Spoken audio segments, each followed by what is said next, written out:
So conditional sentences, we are going to start conditional sentences. Now, from the word itself, it is very clear that the sentences in which a condition is given are called conditional sentences. Jin sentences में कोई condition दे रखी हो उन्हें हम conditional sentences कहते हैं. अब condition देने के different तरीके हैं, जैसे if का प्रयोग करना. तो सभी लोग लिख लें, the sentences in which a condition is given are called conditional sentences. ऐसे sentences जिनमें condition दी होती है उन्हें conditional sentences कहते हैं. And condition can be given using if, until, unless, whether, or, provided. Until, unless, whether, or, provided. As any other word? So ये words हैं conditional sentences के.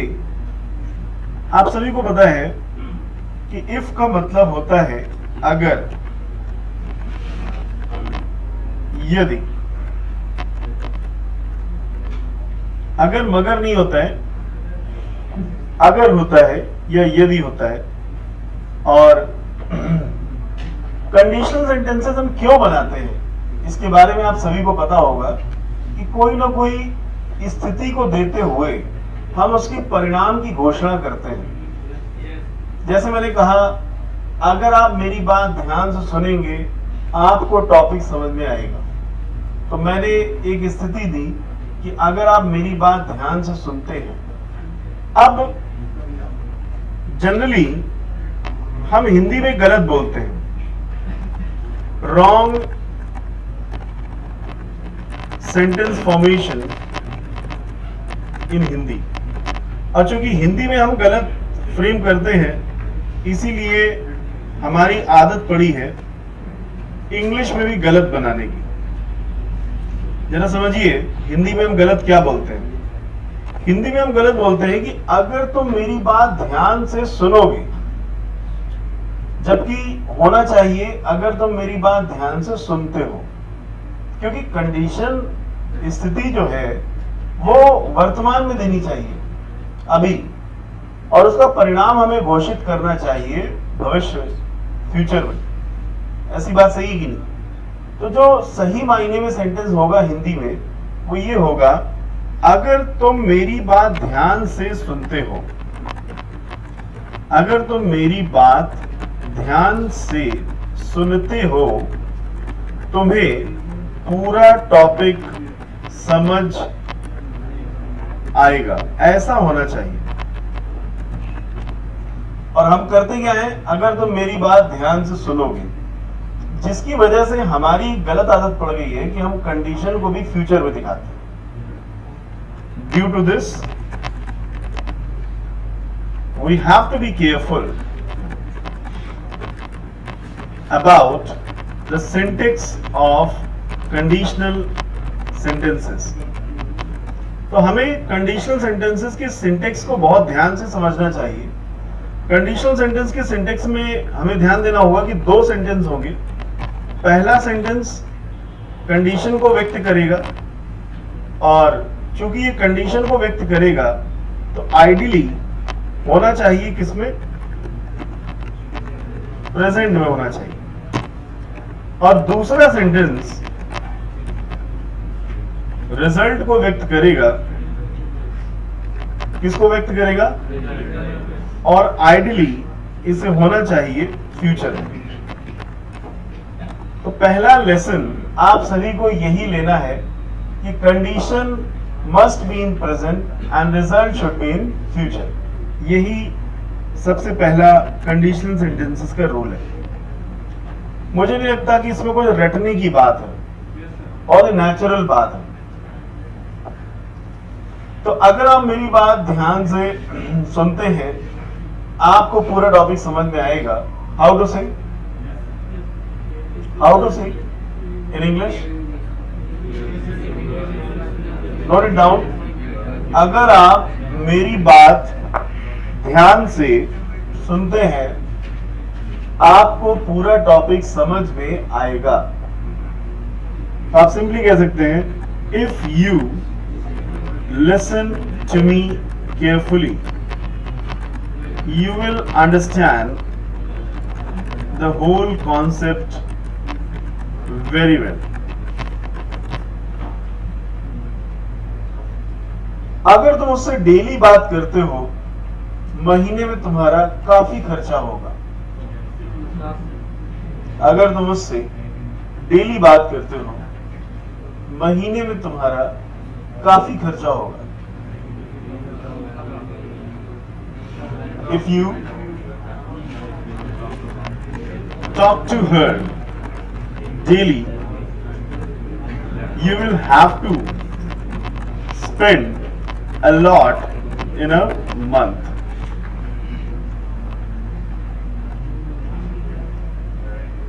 अगर तुम दूसरों की ज्यादा मौज लेते हो, कभी लोग तुम्हारी भी मौज लेंगे। हाँ, अगर तुम दूसरों की ज्यादा मौज लेते हो, कौन मेक इट, क्या होगा? If you make fun of others, किसी दिन तुम्हारी भी लोग मौज लेंगे। someday people will make fun of your also. Alright? अगर तुम गरीबों के दर्द को समझोगे, अगर तुम गरीबों के दर्द को समझोगे, तुम एक अच्छे इंसान कहलाओगे।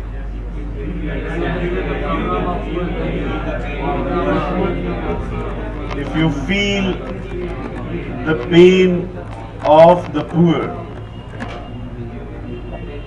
तुम एक अच्छे इंसान कहलाओगे। You will be called an altruistic. Altruistic का मतलब उदारवादी। उदारवादी,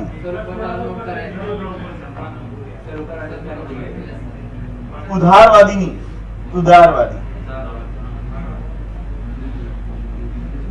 अगर वो मुझे 1 लाख रुपए उधार देगा, मेरा सारा काम हो जाएगा।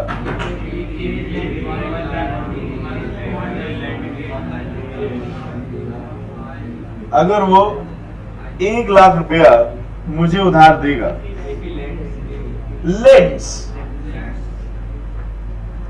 if he lends me 1 lakh rupees, come on, say everyone, if he lends me 1 lakh rupees, मेरा सारा काम हो जाएगा।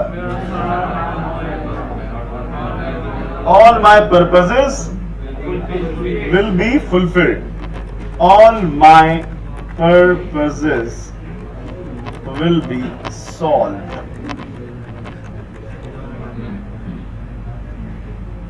अगर तुम मिल जाओ, जमाना छोड़ देगा। ये पूरा बहुत ही प्यारा सॉन्ग है, जल्दी से इसकी इंग्लिश बनाए।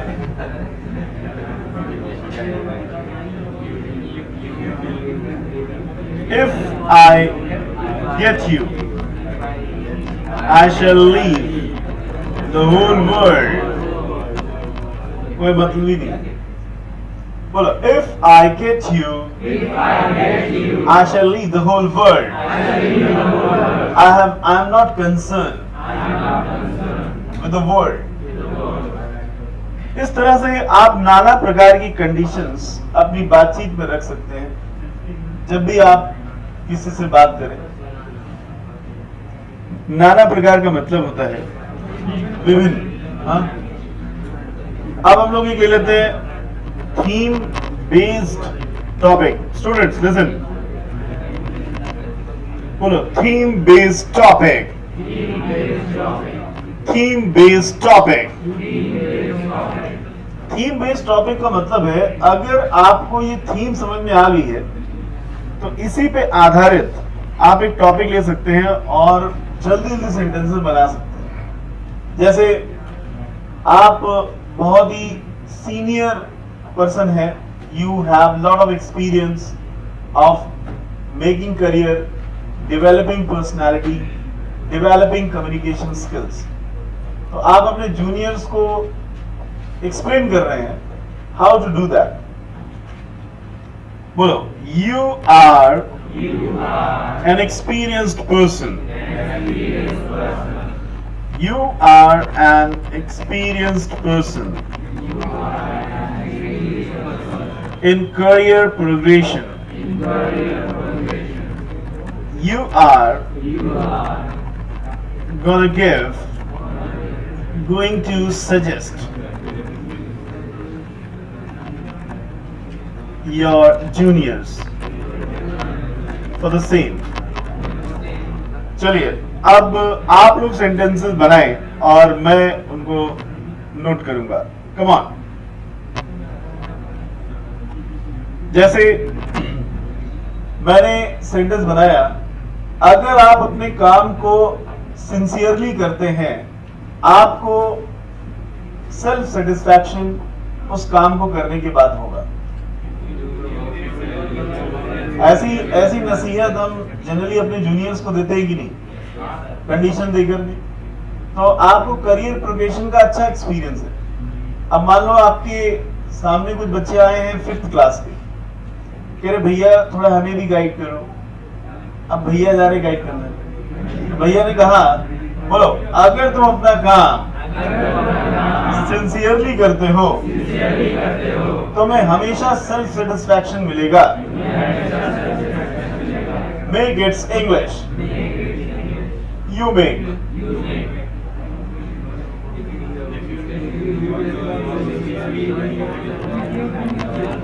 If you do your work sincerely,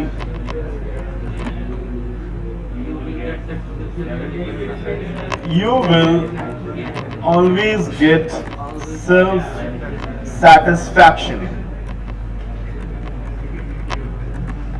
Isn't it? Come on, speak with me. If you do your work sincerely, you will always get self-satisfaction. Okay, let's have next advice. और कोई advice आपकी तरफ से?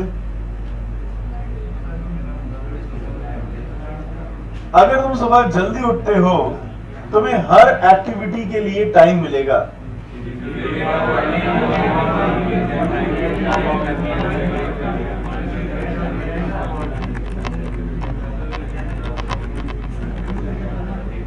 If you get up early in the morning, you will get time for each activity. You will get time for each activity. सभी लोग अपना अपना ज्ञान दें। Come on, make sentences. भैया ample amount of time, you will get ample amount of time for each activity. Come on, everyone make some sentences.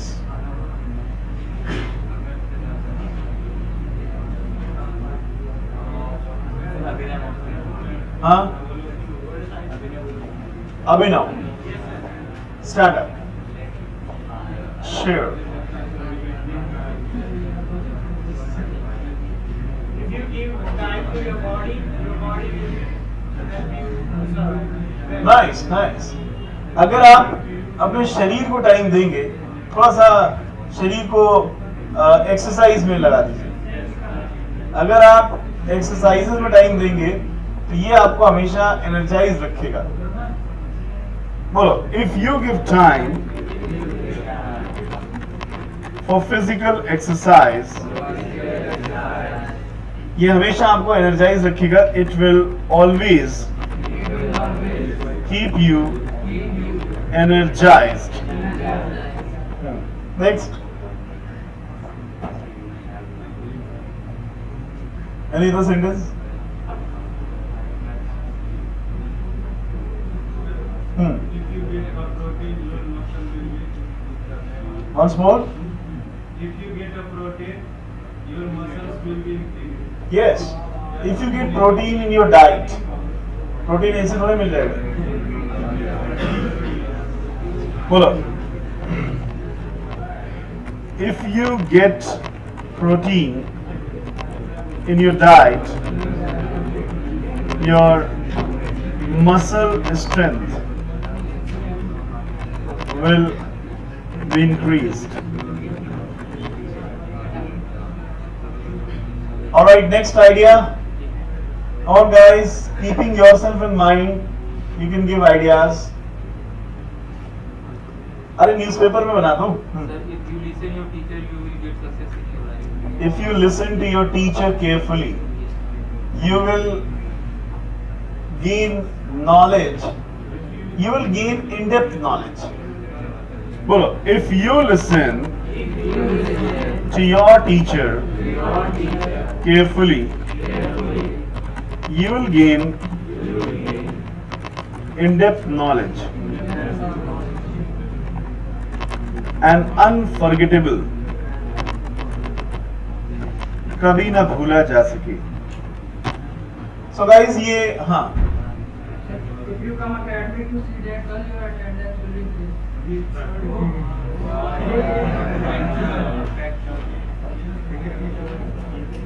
If you come to academy to learn, right? Not to do this kind of. Your syllabus will be covered in time. Yes, if you come to academy to learn, you will enhance your knowledge day by day. Okay guys, yes, stand up. Sir मुझे sir protein खाते हैं उससे muscle strength बढ़ती है फिर muscle gain. Strength और gain दोनों होता है बेटा. स्ट्रेंथ भी बढ़ती है.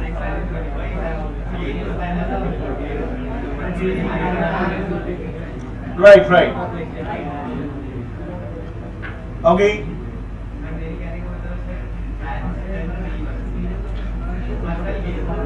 Okay.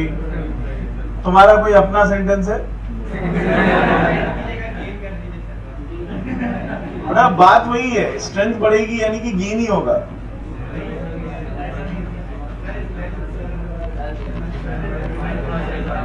Okay, so now I got your point. Now listen. सभी लोग ध्यान दें. ये तो था if का यूज प्रेजेंट में. सभी को समझ में आया? और मैं आपको बता दूं, यही कॉन्सेप्ट, ध्यान सुन लो, यही कॉन्सेप्ट आगे हर जगह अप्लाई होता है. जैसे आप until unless का यूज करें तो भी यही कॉन्सेप्ट अप्लाई होगा. until unless का मतलब है जब तक की ना. और ध्यान से समझे, until unless दोनों ही पहले से ही नेगेटिव हैं. until unless दोनों ही पहले से ही नेगेटिव हैं. both are negative expressions. ये पहले से ही नेगेटिव है और अक्सर इसका फॉर्मेशन उसी तरह से होगा कि पहला सेंटेंस किसमें हो, प्रेजेंट में, और दूसरा सेंटेंस किसमें हो, फ्यूचर में. जैसे मैंने सेंटेंस दिया, जब तक वो इस काम को सीरियसली नहीं लेगा वो उसे पूरा नहीं कर पाएगा.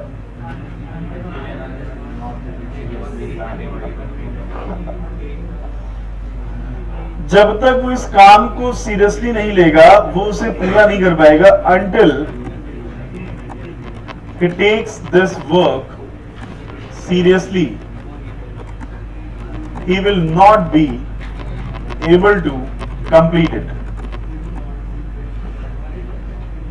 अब आपके एग्जाम में स्पॉटिंग एरर में वो क्या करेंगे, इसी में until he does not take this work seriously कर देंगे. तो जो जानता है वो तुरंत एरर निकाल देगा कि डबल निगेशन नहीं होना चाहिए. जब until पहले से ही नेगेटिव है तो दोबारा नॉट लगाने की जरूरत. अच्छा, यहां पे नॉट हम लगा सकते हैं. कुछ बच्चे इसमें भी कंफ्यूज रहते हैं, उनको लगता है कहीं भी नॉट नहीं लगेगा. ऐसा नहीं है. जो आपका बाद का सेंटेंस है उसमें आप नॉट लगा सकते हैं. क्लियर? सेम प्रिंसिपल फॉलो हो रहा है जो इफ का फॉलो हो रहा था. जब तक आप पूरे दिन में एम्पल अमाउंट ऑफ वाटर नहीं पिएंगे आपका डाइजेशन सिस्टम प्रॉपर नहीं रहेगा. जब तक आप पूरे दिन में एम्पल अमाउंट ऑफ वाटर नहीं पिएंगे.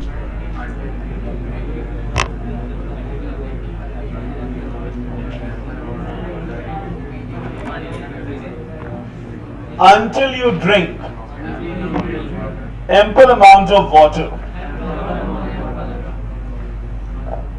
until you drink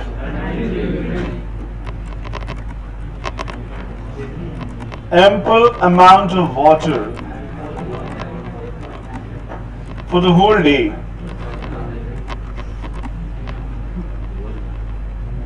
for the whole day or in the whole day. In the whole day, your digestion system will not function well. और सेंटेंसेस आप लोग बनाना चाहेंगे. जब तक आप अच्छे फ्रेंड्स नहीं बनाएंगे आपको पॉजिटिव वाइब्स नहीं मिलेंगी.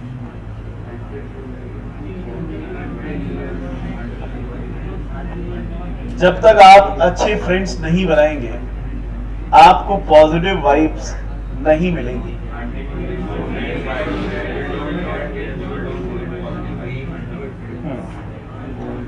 चलिए, कौन बताएगा? कॉन्फिडेंटली बताए, कॉन्फिडेंटली बताए. हाँ बोलो.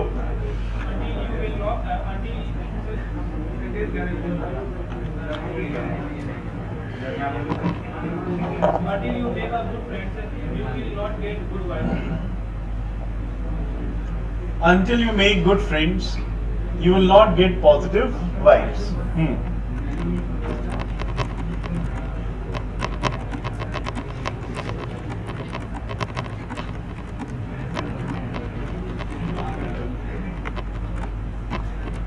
Okay, next.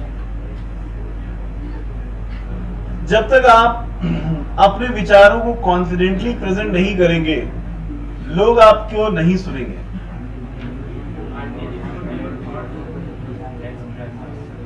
मैं जो भी सेंटेंस हिंदी बोल रहा हूं उसका इंग्लिश पहले आप अपनी कॉपी में बनाए तब बोले, लबराए नहीं. जब तक आप अपने विचारों को कॉन्फिडेंटली प्रेजेंट नहीं करेंगे लोग आपकी बातों को नहीं सुनेंगे.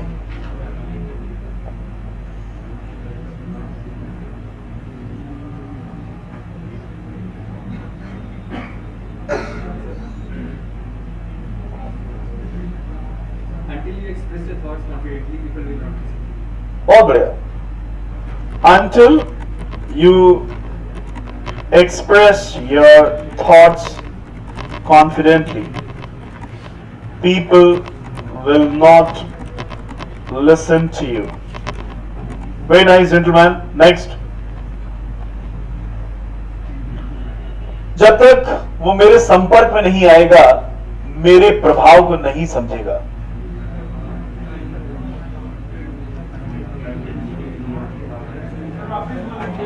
जब तक वो मेरे संपर्क में नहीं आएगा वह मेरे प्रभाव को नहीं समझेगा. अंटिल के साथ नॉट क्यों लगा रहे हो बेटा? यही तो हमने सीखा है, अंटिल के साथ नॉट नहीं लगाने का। Until he want be in my contact, दोनों गलती कर दी। अंटिल के साथ वॉन्ट कहां से आ गया? प्रेजेंट में होना चाहिए, है ना? नॉट तो बिल्कुल नहीं। प्रभाव की इम्पैक्ट लिखो पहले। नहीं, गलत। ही विल केम, ये कौन सा एक्सप्रेशन है भाई? ही विल कम टू, पहली बात अंटिल कंडीशन है तो विल तो लगेगा ही नहीं, इसलिए मैं कह रहा हूं कॉपी में पहले फ्रेम करिए। ध्यान से सुनो, जब तक वो मेरे प्रभाव में नहीं आएगा, वो मेरा प्रभाव, जब तक वो मेरे संपर्क में नहीं आएगा, वो मेरा प्रभाव नहीं समझेगा। हाँ, Until he comes in my contact, he will not understand my impact. ये हुआ आगे sentence. Well done. Until he comes in my contact, he will not understand my impact.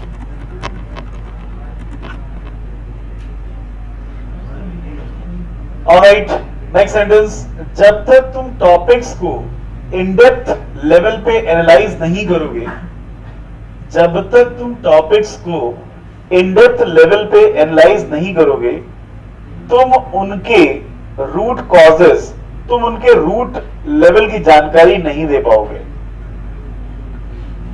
जब तक तुम टॉपिक्स को इन डेप्थ एनालाइज नहीं करोगे, तुम उनके रूट लेवल की जानकारी नहीं दे पाओगे। सेंटेंस को अपनी कॉपी में लिखें, फिर बताएं। जब तक तुम इन डेप्थ एनालिसिस नहीं करोगे, तुम टॉपिक्स के रूट लेवल की जानकारी नहीं दे पाओगे। हाँ, Until you analyze the topics in depth, you will not be able to get information about it. very nice, absolutely right.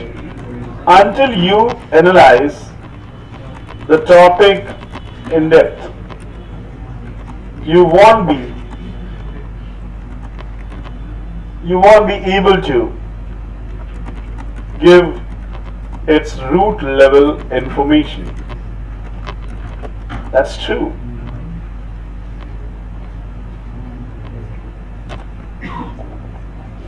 जब तक तुम स्टेज पर नहीं आओगे, तुम्हें पब्लिक स्पीकिंग स्किल्स का एक्सपीरियंस नहीं मिलेगा।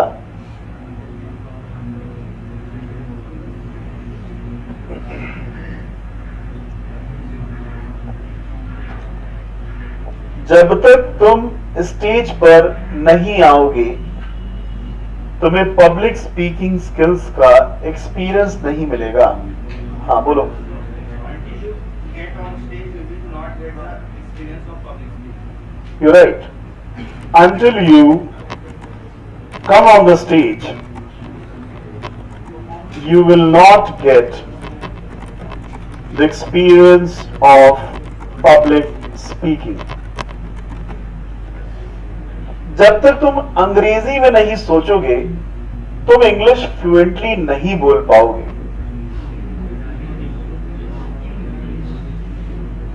जब तक तुम अंग्रेजी में नहीं सोचोगे, तुम इंग्लिश फ्लुएंटली नहीं बोल पाओगे।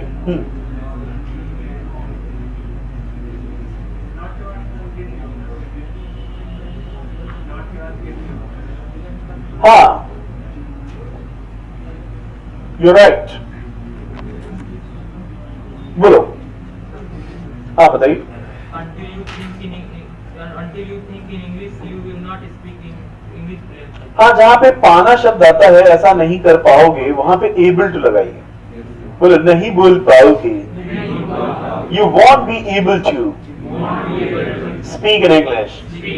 नहीं बोलोगे, you will not speak.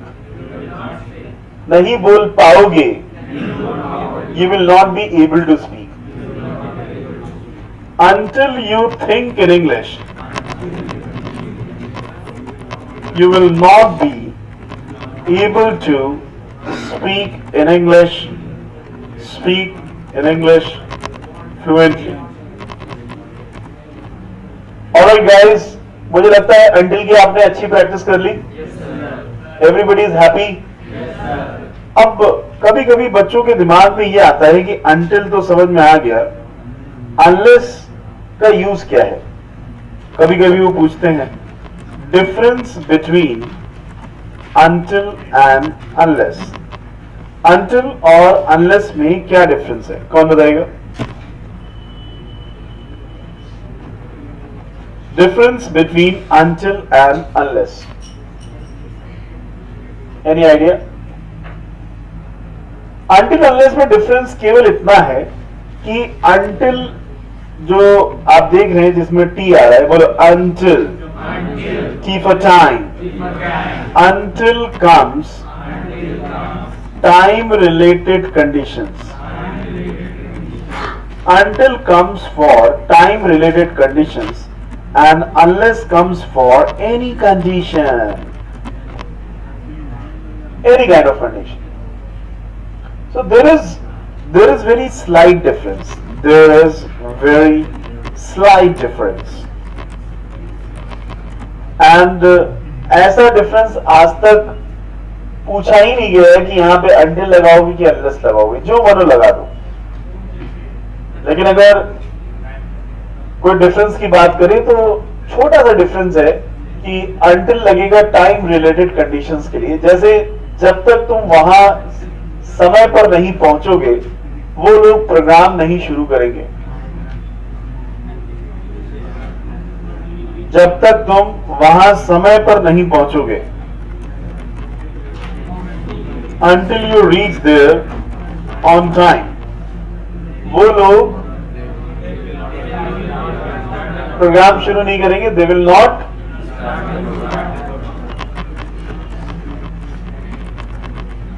Start the programme.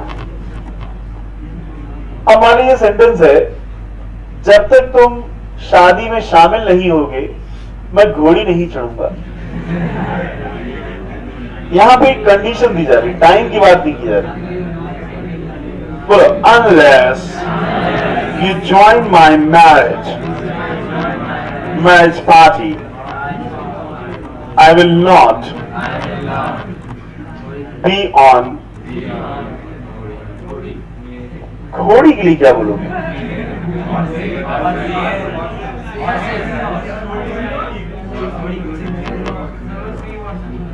She horse.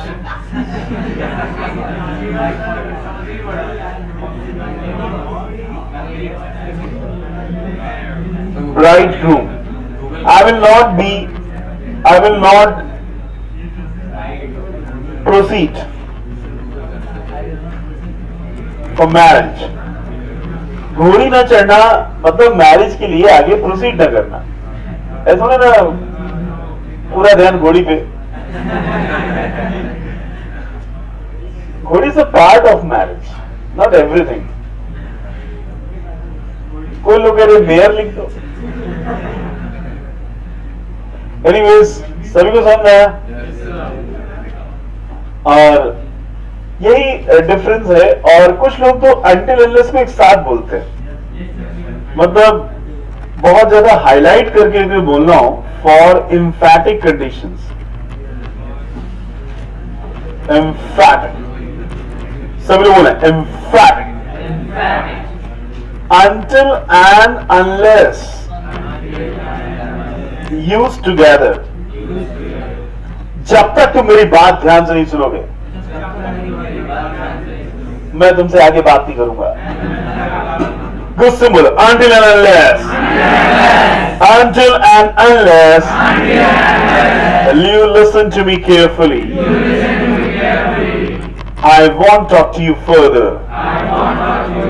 I won't talk to you further.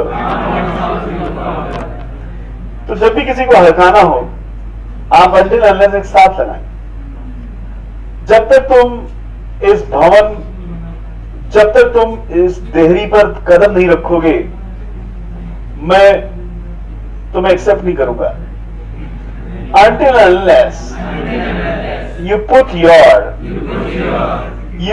come to this building, I won't accept you. All right. Everything is fine. We have understood. Now हम बात करेंगे weather और, WHETHER, weather और। ये use होता है चाहे के सेंस में। चाहे का मतलब प्यार करना नहीं कि मैं उसे चाहता हूं। चाहे का मतलब ऑप्शन दिया जाए। जैसे चाहे मैं क्लास में पढ़ूं या घर पे, मैं हमेशा मजे से पढ़ता हूं। बोलो, whether I study in the class और at my home, I study with fun. आप देख सकते हैं वेदर और के साथ प्रेजेंट ही आ रहा है। चाहे वह इंडिया में हो या फिर अमेरिका में, वो अपने दोस्तों को कभी नहीं भूलता है। Whether he is in India और in America, he never forgets his friends. Alright? चाहे मैं आपकी बात मानूं या फिर किसी और की मानूं, चाहे मैं आपकी बात मानूं या किसी और की मानूं, सिंसियरिटी मेरी बेस्ट क्वालिटी है।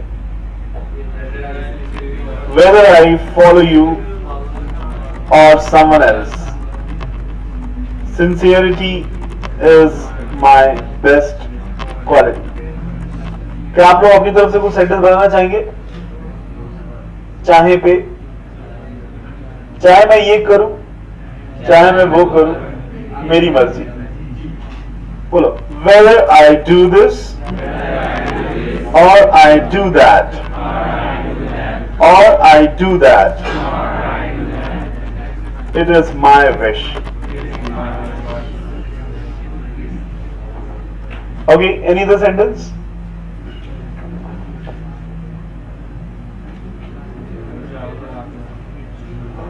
चाहे मैं इंग्लिश में बात करूं या फिर हिंदी में, लोगों को मेरी बात समझ में आनी चाहिए।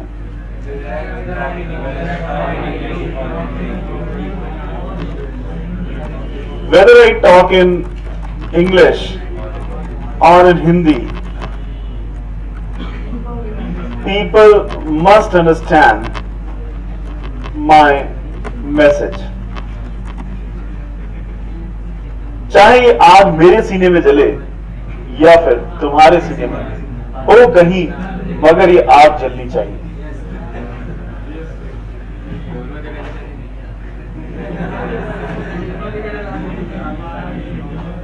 सीने में आग की कॉन्सेप्ट पे न जाए, इसकी इंग्लिश बनाए। चाहे ये आग मेरे सीने में जले या फिर तुम्हारे सीने में। अब देखो, आग जलने का मतलब ऐसा नहीं वो अंगीठी जला ले। कॉन्सेप्ट अंगीठी जलाइएगा नहीं, स्पिरिट का है। बोलो, whether you have this spirit, you have this spirit in your heart, और I have this spirit in my heart. This spirit must exist.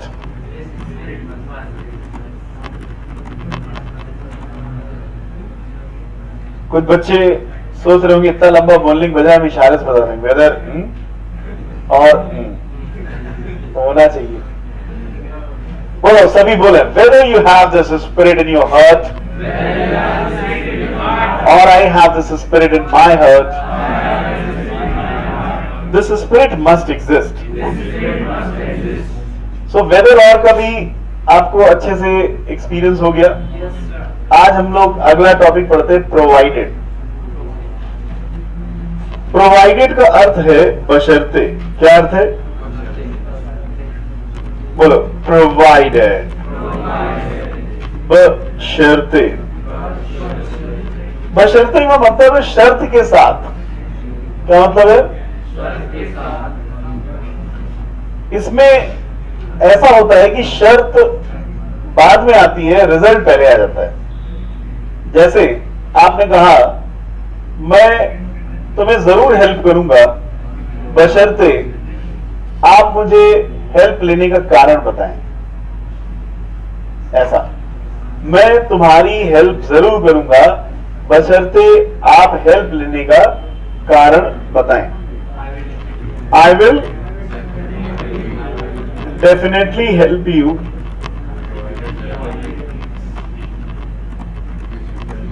Provided you share the reason of taking help। अब चूंकि पहला वाला sentence result है इसलिए आ रहा है, वो स्ट्रक्चर ही ऐसा है। लोग बशर्ते, आप अगर बशर्ते बोलेंगे तो आखिरी में ही बोलेंगे। जैसे आपने कहा मैं उसे 10,000 रुपए स्पॉन्सर करूंगा बशर्ते वो पैसा सही से खर्च करे।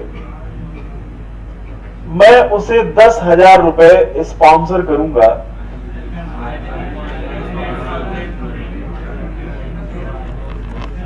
I will sponsor him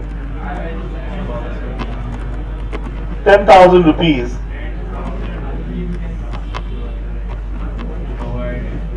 provided he uses it in a right way।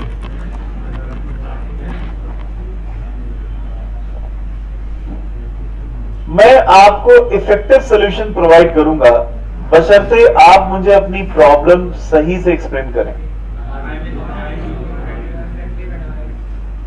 मैं आपको एक इफेक्टिव सॉल्यूशन प्रोवाइड करूंगा बशर्ते आप मुझे अपनी समस्या सही से बताएं। I will provide you an effective solution provided you share your problem clearly। मैं इस केस को एनालाइज करूंगा बशर्ते तुम मुझे थोड़ा समय दो।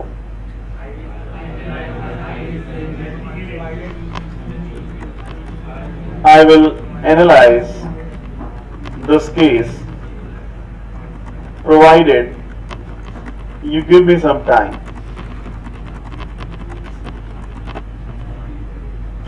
चलिए 2-4 सेंटेंस आप अपने मन से बनाएं। एनालाइज करना या इन्वेस्टिगेट करना, इट इज सिमिलर।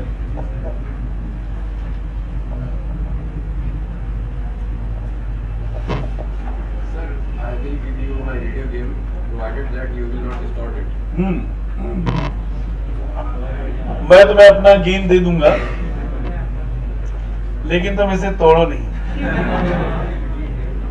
बहुत ही मार्मिक सेंटेंस। बोलो, I'll give you my video game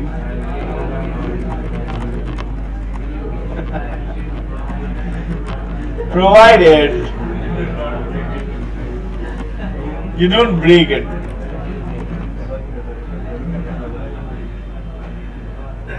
sentence काफी मार्मिक है, इमोशनल सेंटेंस है। हाँ, she will be definitely mine provided her mother agrees। इसके एफर्ट्स नहीं लग रहे हैं। She will definitely be mine provided her mother agrees। कहीं ये मिशन पे है।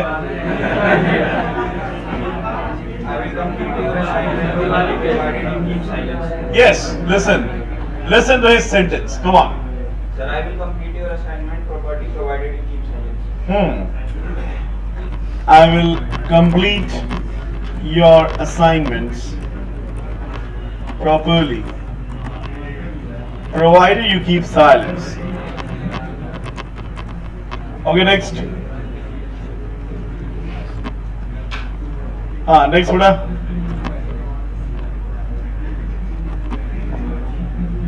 बोलते रहो।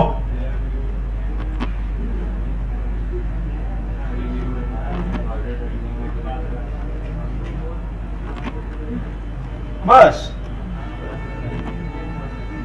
सो ये आपने आज कंडीशनल सेंटेंसेस पढ़े जिनका ओवरऑल ऑब्जेक्टिव ये था कि condition must be in present and result should be in future. अब आगे मैं आपको एक इंपॉर्टेंट बात बता दूं, लौट चलो इफ की यूज में, आओ लौट चली। देखो इफ का यूज मैंने इतना ही बता करके छोड़ दिया था, लेकिन उसके आगे भी है। उसके आगे ये है, समझ ले पहले। कभी कभी आप इफ का यूज पास्ट में करते हैं, जैसे हेडिंग डालें यूज ऑफ इफ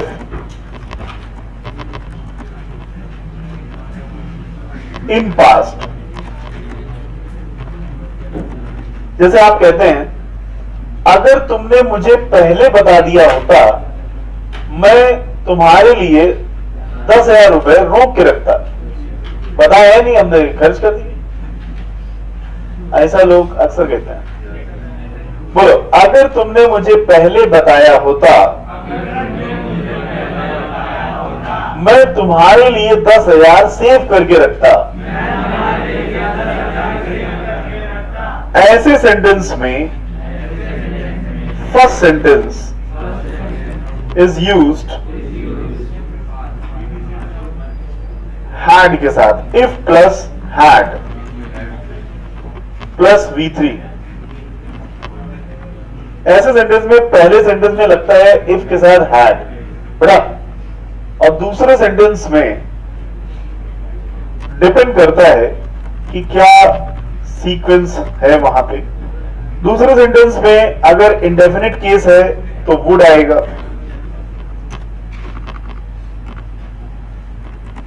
अगर कंटिन्यूअस केस है तो वुड भी आएगा, ऐसा हो रहा होता। और अगर परफेक्ट केस है तो वुड हैव आएगा। Past follows past. अगर एक सेंटेंस पास्ट में है तो दूसरा भी किसमें होगा? पास्ट में। तो ये सेंटेंस मैंने दिया था कि अगर तुमने मुझे पहले बताया होता तो मैं 10,000 रुपए तुम्हारे लिए रोक के रखता।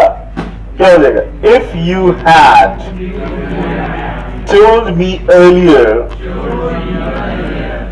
me earlier I would have saved 10K for you, or had you told me earlier I would have saved 10K for you।